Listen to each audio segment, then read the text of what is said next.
I knew that Eidos has a very rich IP portfolio. I mean, their projects are just great. Their IPs are very rich. But Deus Ex 3, as the first launch title for our studio, is incredible. If you want a great studio, you need great game. And to have a great team, you need a great game. So it's a whole, you know. So that's the decision we took at the beginning, you know. We want a strong studio, so we need strong franchise and we need strong people to work on them.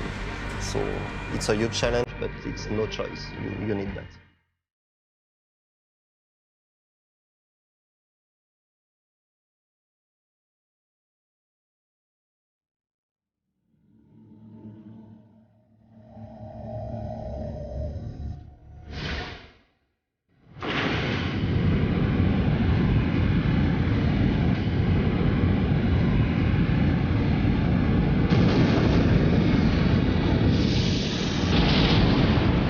I think I wouldn't have David Emphazy as a producer if it wasn't for Deus Ex 3. It was that simple. In his head, the equation was, if I'm able to be the producer of Deus Ex 3, I'm in, Stéphane, whatever the risks. We started in May 2007, and we were two. It was 1 year and a half ago now. And we were two. And now we are in pre-production, and the studio we are almost 155, and on Deus Ex we are 83. We wanted to work only on AAA titles, only on the latest cutting-edge technology. But the two other points are really important for the development team. We wanted to work with reduced size development teams, we call them in Montreal, of 80 to 85 people. But in exchange, we give this development team a longer cycle of production of 24 months after the proof of concept. Because too many people here in Montreal especially were asked to develop a 36-month game in a 15-month period with 3 times the staff level of 200 people. And people don't like to work in those conditions. And Eidos Montreal really wanted to find a way to a new approach, a human approach, to develop good games. Stéphane, how are you today? Very good, thanks. It's a big day for you today. Very big day, indeed. Deus Ex is going in front of the Green Light Committee for its vertical slice meeting, so it's very important. Well, recently Eidos installed a new Green Light meeting process, and every quarter we have a group that represents finance, sales, marketing, production, and the different groups. And every quarter we review the top 2 projects in the pipeline. And this time it was Kane & Lynch 2 and Deus Ex. When the Brits or the French come to Montreal to see the possibility of invest, they come here and they don't feel strangers. They come here in Montreal, they see that we're in America, but we have a lot of values coming from Europe. And I think they know that investing in Montreal, they will have a company that will share the same values, but that this company will be working at a very fast pace of North America. And I think it's the best of both worlds. Kind of nervous? I'm confident. Confident. Excited. No, it's going to work fine. It's going to work fine. I mean, there's always stress during these meetings, but when you have confidence in your team and in the content, things will move.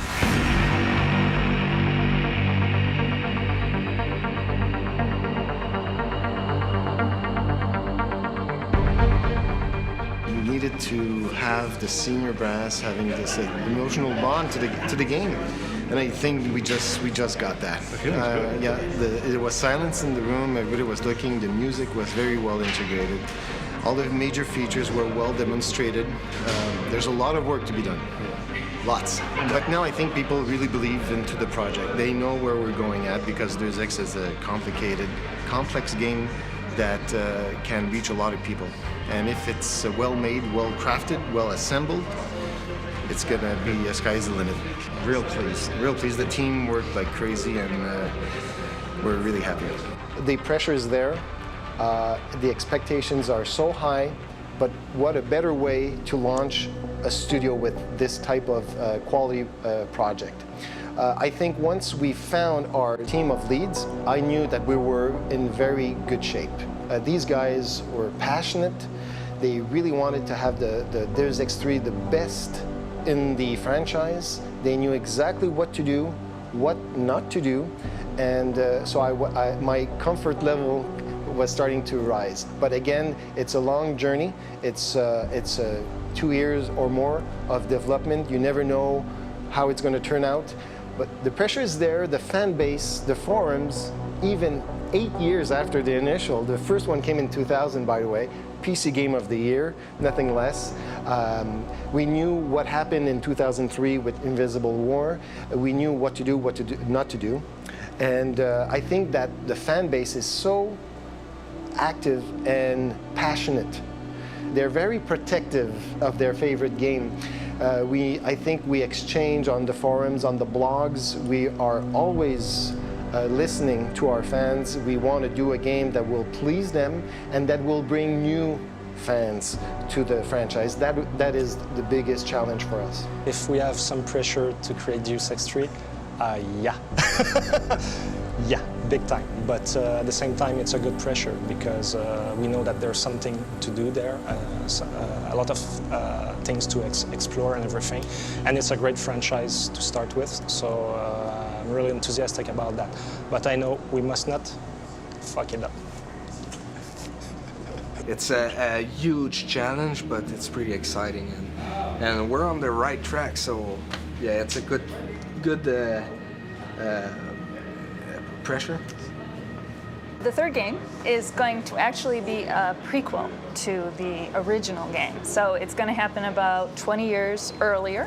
So there's a bunch of things that have to tie in a way. We have a lot of freedom because we're dealing 20 years before the game, so we can create our own storyline, our own characters, our own universe in a way, but we still have to match and set up for the original game in the future. So there's a lot of themes that have to be apparent. There are some hints and intrigues that can suggest what's going to happen. And we try and look at it from that perspective to bring it all together. The goal really was to take what people are used to see with cyberpunk and try to give it a new spin, and that's a bit where the Renaissance comes into play. Let's give it our own flavor, let's give it our own voice. Let's get away a bit from the kind of bluish kind of sci-fi look that all those movies have, and let's try to give it something unique, something a little warmer. And the fact that it's warmer kind of brings it closer again to this whole kind of Renaissance, kind of humanity feeling type of thing. So the first Deus Ex, the setting were in 2050, 52 exactly. The second one was 20 years after the first one, so in 2070. And we are 20 years before the first Deus Ex, so in 2027. Well, the good thing about doing the prequel is that if you haven't played the game before, you don't have to worry about it. You don't have to suddenly become like, oh, what's going on? But in order to find, if you have played the game, I think that you're going to want to really explore all the areas in the game. You're going to look for those subtle hints that exist. You're going to read the emails. You're going to listen for those references to some characters that may not be central to our story, but were central to the sequels, or the originals, I guess. My challenge for this game is to open it up and make it accessible to the casual gamer while bringing along all the die-hard hardcore fans from the first one. By no means do I want to alienate those people. We can't remake Deus Ex 1, it just wouldn't fly by today's standards, but I think we can respect what was done. We can, as I said, often pay little tributes or homage to the first one, and I think the player will enjoy that. I think it's more the spirit of the game. If we respect the spirit of the game and the way it was done, I think people will be really happy with what we did. Something that we noticed very early, like the first one, is always at night. It's constantly with a black sky and everything, and we obviously said, the game is not going to be, at night all the time. That doesn't really make much sense. And that was part of a very strong feeling in the first one. But we're kind of changing that a little bit. But I think the feeling of Deus Ex is the fact that you're in cities most of the time, like in the city hubs and stuff like that. Then to kind of like get those very kind of expensive interior, that you can explore, and like the corporate kind of technological, kind of techno interiors kind of looking places. I think it's really that, and then it's a bit kind of it's not only about the art really, it's a lot about the sound, and you know it was a very moody game, and I think like as long as we recreate this mood properly, it's gonna have a very good Deus Ex 1 feeling, but you know obviously with a few new twists. The second one, Deus Ex Invisible War, we played it, you know, we analyzed it as we did for the first one, but is different, and so why we focus on the sequel, the Deus Ex 3, on the first one, just because we think that the first one has the pillars we want to use for Deus Ex 3. We do our best to keep the core experience of the Deus Ex games with Deus Ex 3, so even the old die-hard fans should be able to feel home again.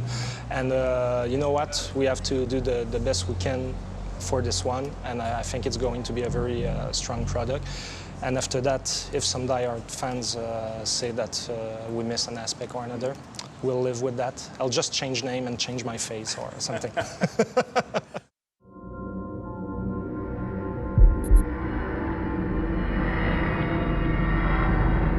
The teaser of Deus Ex 3 that was released in November 2007, there's a funny story behind that, because the proof of concept was approved by the UK, if I remember correctly, on October.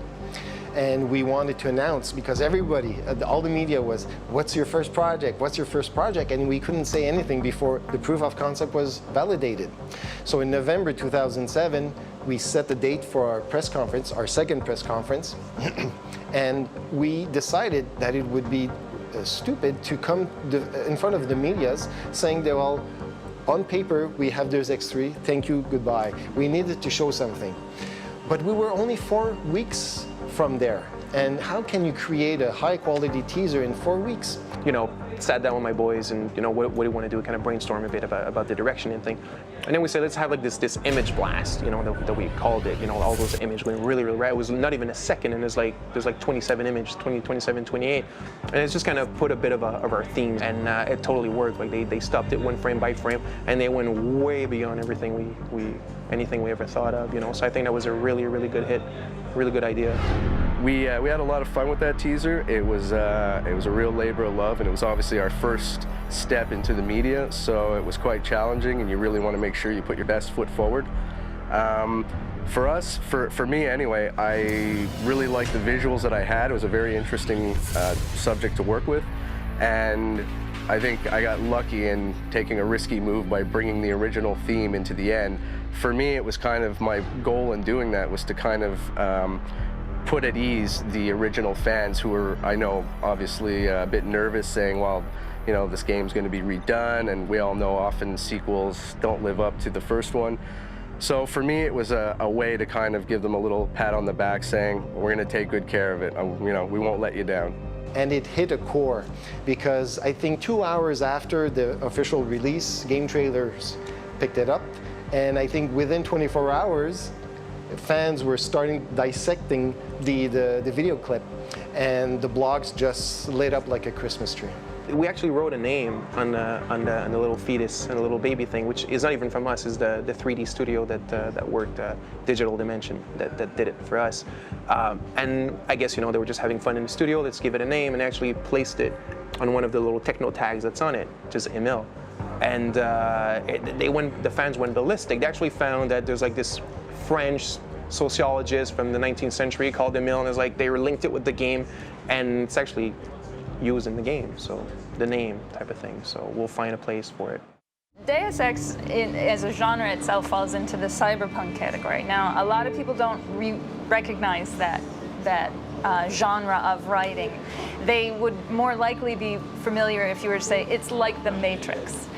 People understand that. Cyberpunk is the dark world in the near future.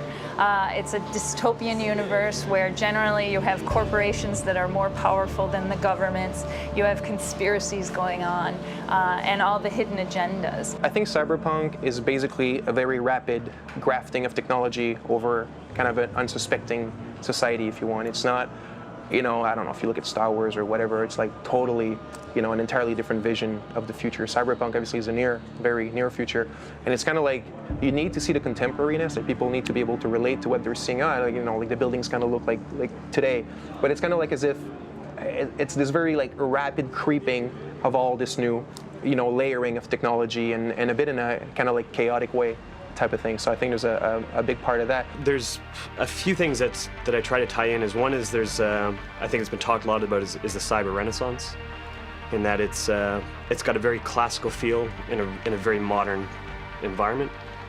And I think in the music it's trying to take those two and bring them together. In the first Deus Ex, I think as it was far more futuristic, it's a very electronic score. It's very synthetic, and it completely works. In this one, I think because it's 25 years earlier, it's a generation earlier, it's mechanical augmentation, it's not nano augmentation.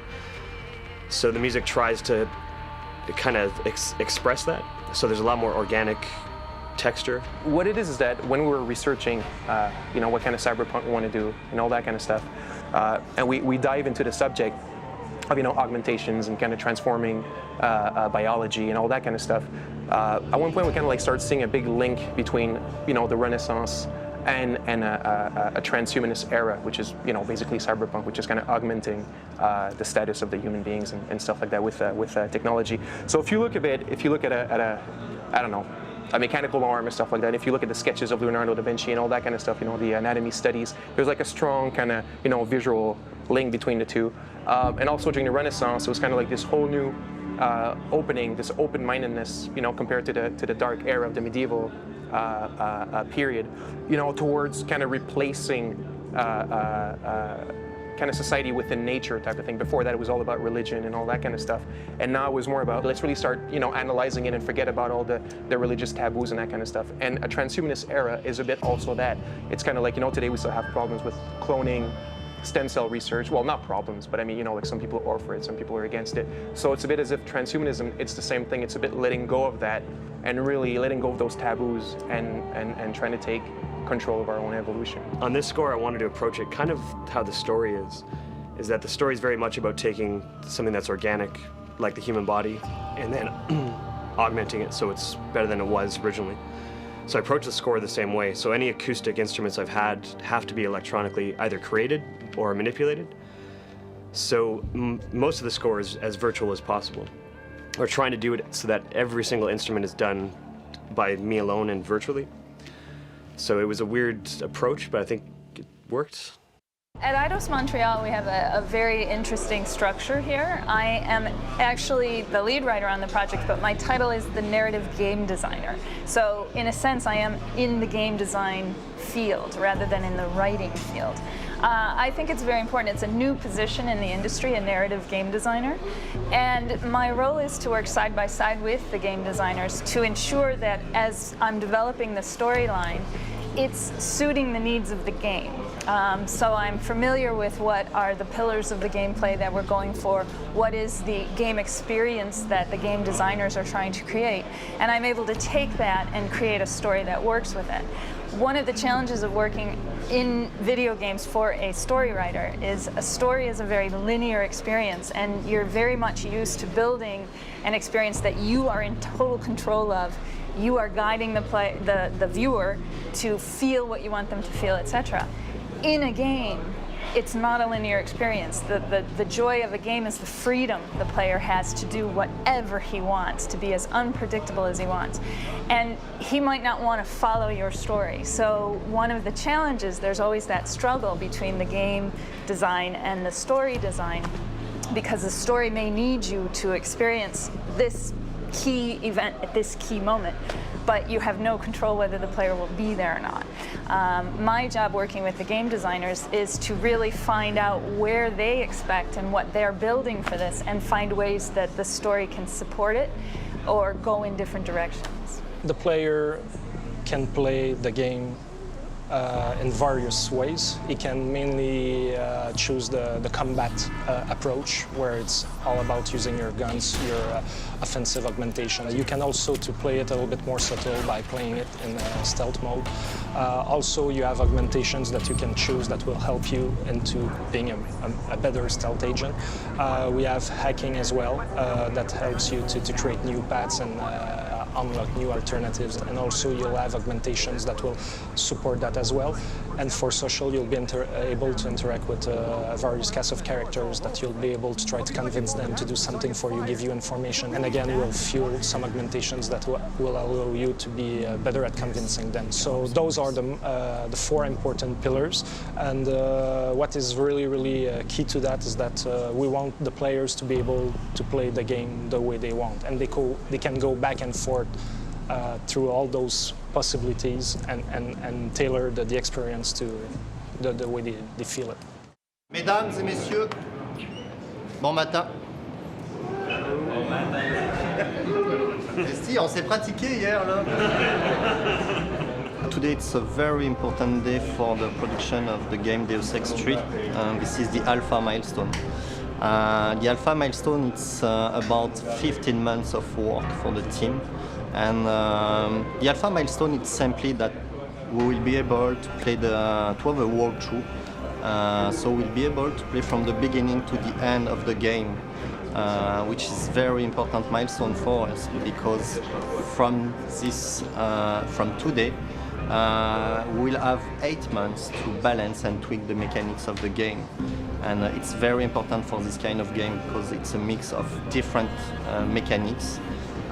This is a very specific recipe, the Deus Ex experience, and 8 months will be the time we'll need to balance and reach the quality we want for this game. Bon, ben sur ce, je vous souhaite une bonne journée.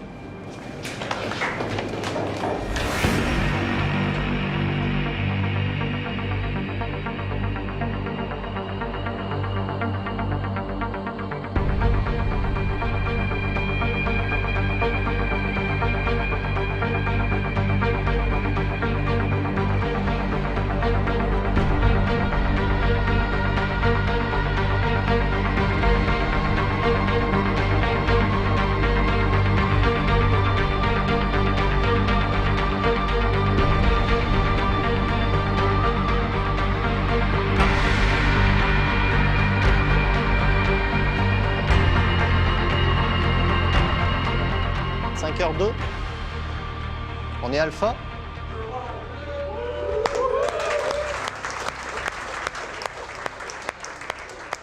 Trois ans de travail. 3 ans de travail. Vous vous rendez compte? C'est malade. Complètement malade. Donc là, il nous reste 4 mois pour la bêta. Si on est aussi rigoureux, puis aussi bien organisé qu'on l'est, puis motivé comme on l'est pour l'alpha, on va livrer notre bêta comme du monde. So it's a very critical milestone for us, and we reached it. So it's a very good news for us. Bien fraîche, s'il vous plaît. Bien fraîche? Ouais. Voilà, ça peut pas être plus fraîche que ça. Merci, Alex. Cheers. Adam Jensen is the hero of the game. He's a private security specialist working at a biotech firm. He's in his late 30s, and he has a bit of a troubled past in that he was originally a member of the Detroit police force. He was one of the SWAT team members.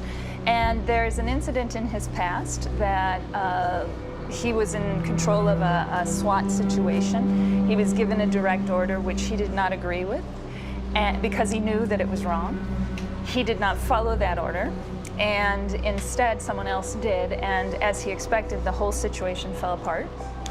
He ended up being blamed, and he ended up quitting that job because of the politics and everything around. So we're starting with this hero who's got this background.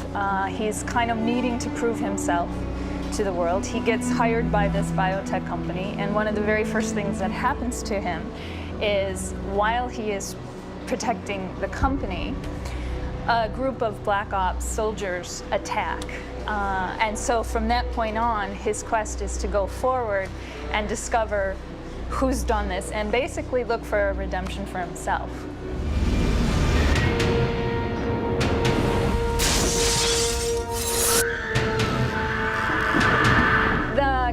for the game was a lot of fun. We originally took it from the standpoint of the first thing we have to start with is scripts. Just audition scripts that won't actually be in the game. In the writing of these scripts, it helped us to discover the characters themselves. Once we had the audition scripts, we went in and we worked with another company, Wave Generation, to bring in a bunch of actors. And it's a lot of fun to sit in an audition system and have actor after actor come in. A lot of times you find that they're nowhere near what you want. A lot of times you find, yes, that's the exact voice. And sometimes you'll get an actor to come in and perform the character in a way that you didn't expect. That makes you go, wait a second, that's the character that I want. I never asked for this. If you want to make enemies, try and change something. The year is 2027. When I first got the role, I knew about Deus Ex, but I'd never played it. And I went back and played it, and I was like, this is great. I can see why this is so popular, because I had no idea the popularity of it. And the second, and I didn't say anything, but somehow people found out I was playing the role. And it was just email after email after email. And I just couldn't answer them. I just wouldn't answer them because, you know, they wouldn't let me. But it started mounting, and the pressure started mounting, and I started thinking, man, I hope this is good. If I had known what it was before, not that I would have played it any differently, but I would have maybe, I don't know, maybe I would have bowed out or something because I would have been terrified. Breaking news. The riots continue in the streets of Detroit. Eliza is the newscaster. She is a very hologram type character. She's, well, they say that she's emotionless, but she does have something for Adam. She does develop a kind of a warmth and she has a soft spot for Adam. He is badass. I love him. He's like as far as you can go being a bad guy, but still being a good guy. You know what I mean? The choice of doing a character in third person and also in first person was actually to create a better connection between the player and his on-screen character. So when you only see him in first person, you create a connection actually with the gun. You see that the gun is the star of the show.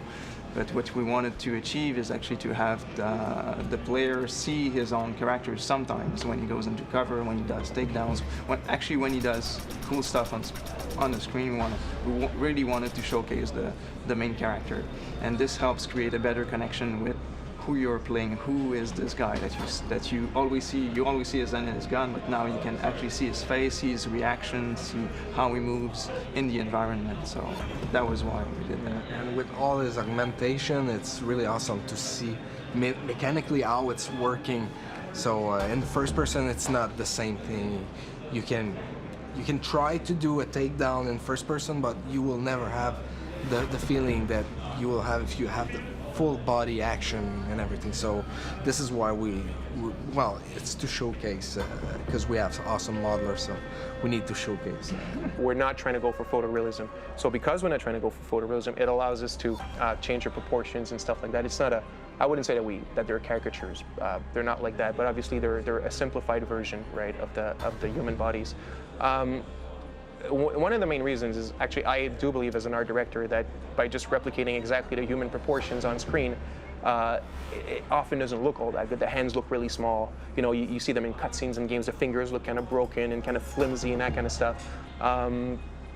Sometimes, no, I think the eyes need to be bigger to see the emotion and have a wider range of animation, that kind of stuff. So we're really going into that. We're simplifying a lot of stuff. Like, we actually think that, you know, getting all the pores in the skin is not necessarily what's important. Because if the textures look really, really realistic, but yet the animation is still a bit, you know, like animations in games, I mean, as far as good as the animators are, there's limitations, you know, and there's like a big clash between, it's like, oh my God, look at the skin, it looks so real, but yet it moves kind of like a robot, and we're trying to eliminate that by making them stylized a little. You know, the shoulders are bigger, the head's a little smaller, the hands are bigger. They look like comic book characters basically, but I think done right. My name is Will Rossellini. I'm the CEO of Microtransponder. We're a medical device company developing wireless devices to interface with the nervous system. The idea of the $6 Million Man to enhance Human capabilities is certainly out there. Military has been more focused on helping soldiers get better. So for the DARPA project, the $6 million man, at last count, the arm cost $100 million. So they have a host of projects working with rehabilitating the warfighter, and it's in the orders of billions of dollars in treatment for other cognitive disorders like post-traumatic stress or anxiety or tinnitus, for example. The question is, well, what exactly does it mean to be human? Which is one of the really interesting sort of subplots to this Deus Ex game is, okay, what does that mean to be a human, and how does that interface with our way of dealing with the world outside of us? It's a prequel. It happens before nanotechnology. Nanotechnology is in the game, like meaning they do stuff with it. They don't know how to implant it in the body yet, you know. So it's going to be using, you know, objects and stuff like that, but not for augmentations. One of the early things that we said is that we don't want to go the kind of old school way of drawing cybernetics and stuff like that. You know, kind of like the chromy metallic arms with, like, you know, wires coming out of the chest plugging into the head. Like it makes no sense at all. So I really didn't want to go for that. I wanted for something a little, you know, a little more subtle. The main thing was to actually generate a planned uncanniness, almost like a prosthetic. You know, when you look at a prosthetic, it doesn't look natural, but yet it's skin colored, that kind of stuff, and it kind of looks weird. So we're kind of aiming for that a bit. So you might have a guy that has you know, a flesh-colored arm, but it's it's thinner, that kind of stuff. You know, it kind of bends in weird ways, because obviously, if your arm is mechanical and is stronger, it doesn't necessarily need to be bigger. I mean, it's just mechanical anyway, right? So we're trying to, like, get into that. I was very disappointed in some movies, in part because they really just said, we're going to take a robot and put some human parts to it. And that's fine, but they could have done a lot more work. And a lot of credit goes to the Deus Ex team.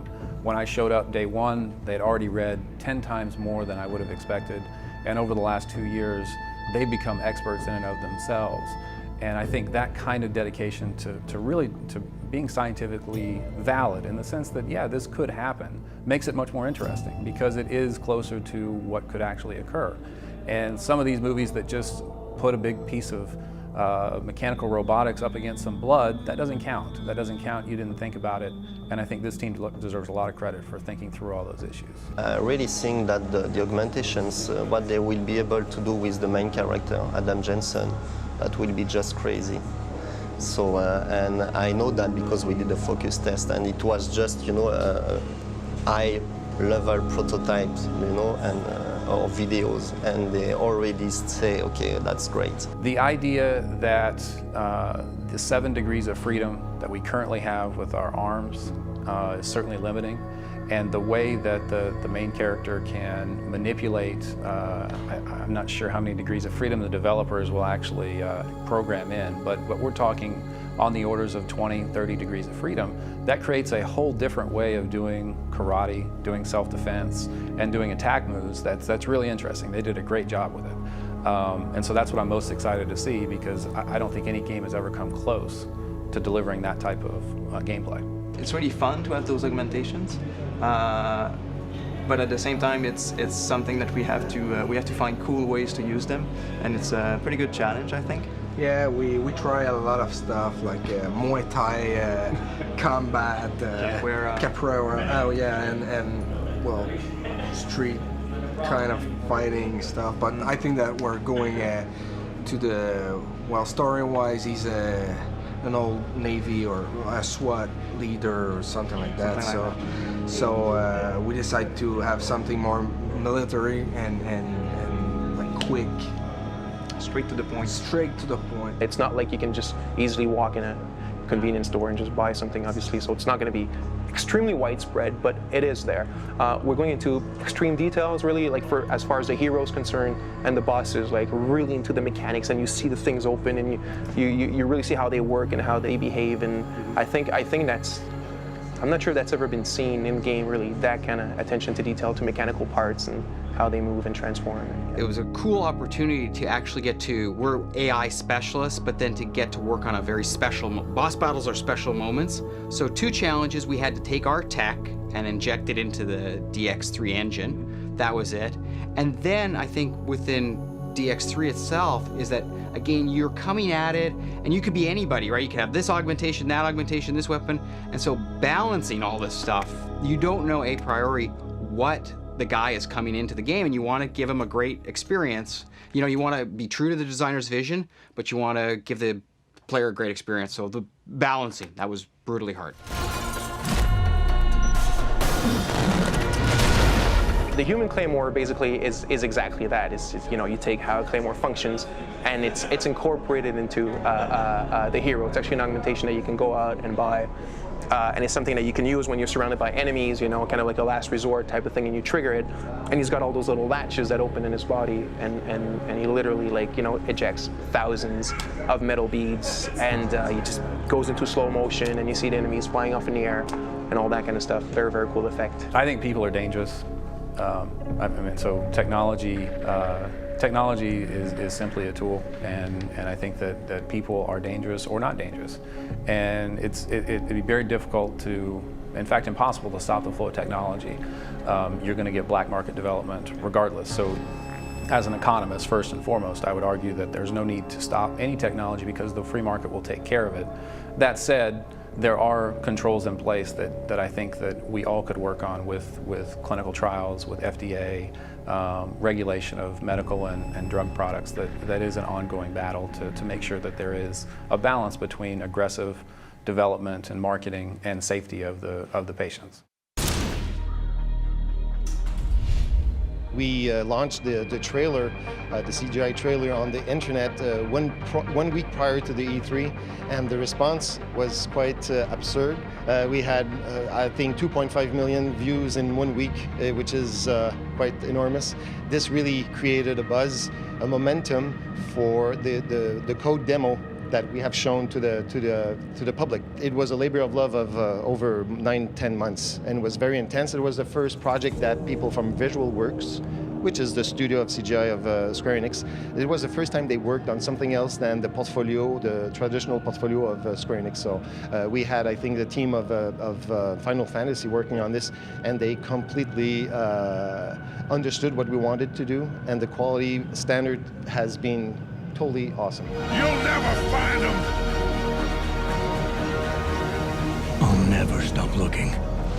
We worked 3 years before showing our work to the journalists and the public and everything, and we showed the demo to 600 journalists in 3 days, and the feedback is just great. So I'm very happy for the team.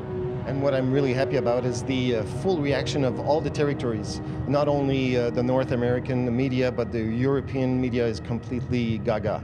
And we have also, obviously, our friends from Japan that have really looked at it very seriously, and they want to do a big launch in Japan. So that's a great news. When people come out of the demo and the trailer, they say, when is the movie coming out? So now we have just a game to do. So that comment is very important for us, because this means people have emotionally bonded already to the game, and they want to see more of it, which is a great sign. But this is where it ends.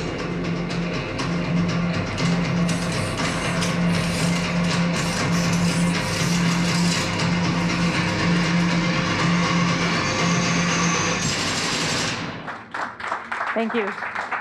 Thank you very much. Hope you enjoyed it, and enjoy the rest of the show.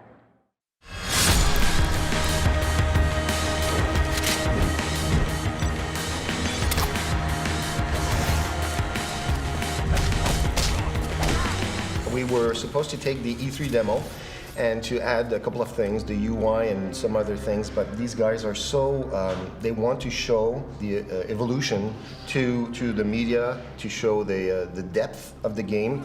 And I think David and his crew decided very late in the game to explore a new avenue for a new demo. And the demo that they chose really did hit the spot, because actually this demo was chosen roughly a month before Gamescom. and that's no joke. And the real story is that we were... it is a joke. It is a joke, but we did it anyway. It's a joke, but it's not true. But we were talking with the marketing guys, and they were saying, yeah, maybe something new. Do you think you could show something else? And we were crazy enough to say, yeah, sure.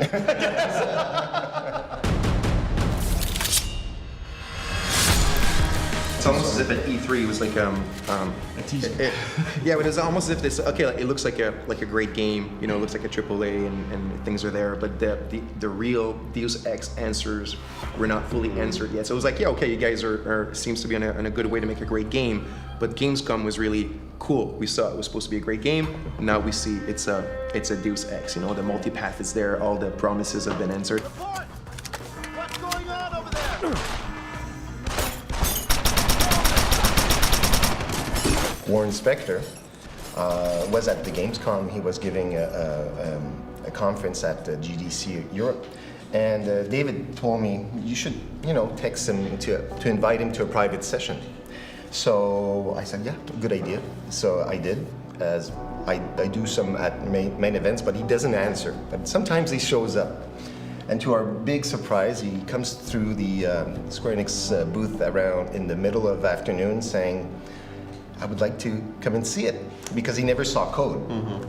And so we did organize that after the event at 6:30, 7 p.m. A private screening, and it was quite special. I mean, we were in our demo booth, all of our guys were here and showing the third installment of the game that the father, the spiritual father was there, and I think we took a lot of pictures. And I remember one quote he said, it really looks and sounds like a true Deus Ex. And for me, that was sufficient.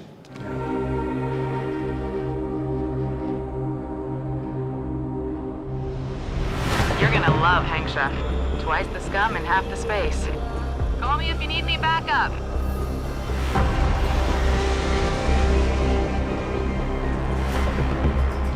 There's a nightclub in this sector called The Hive.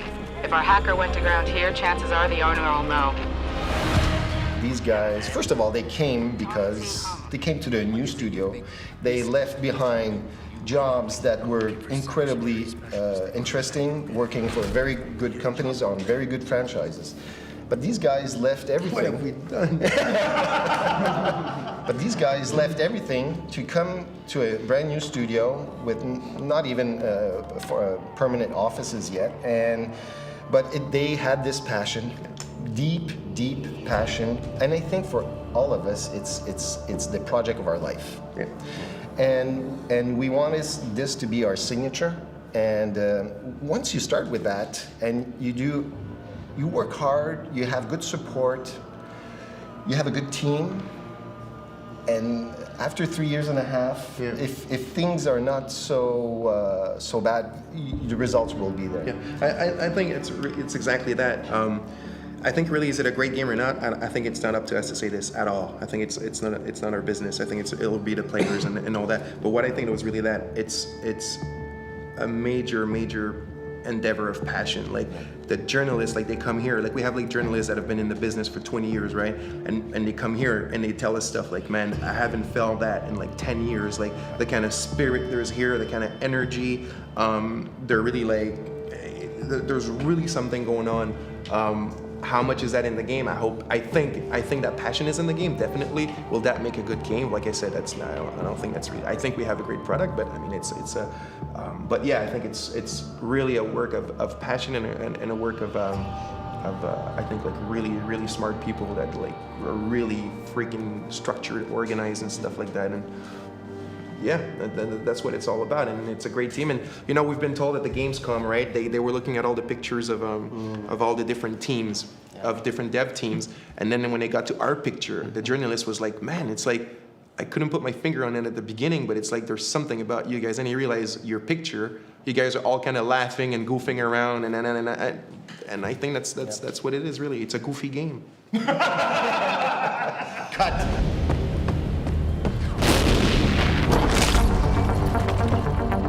If you want to make enemies, try to change something.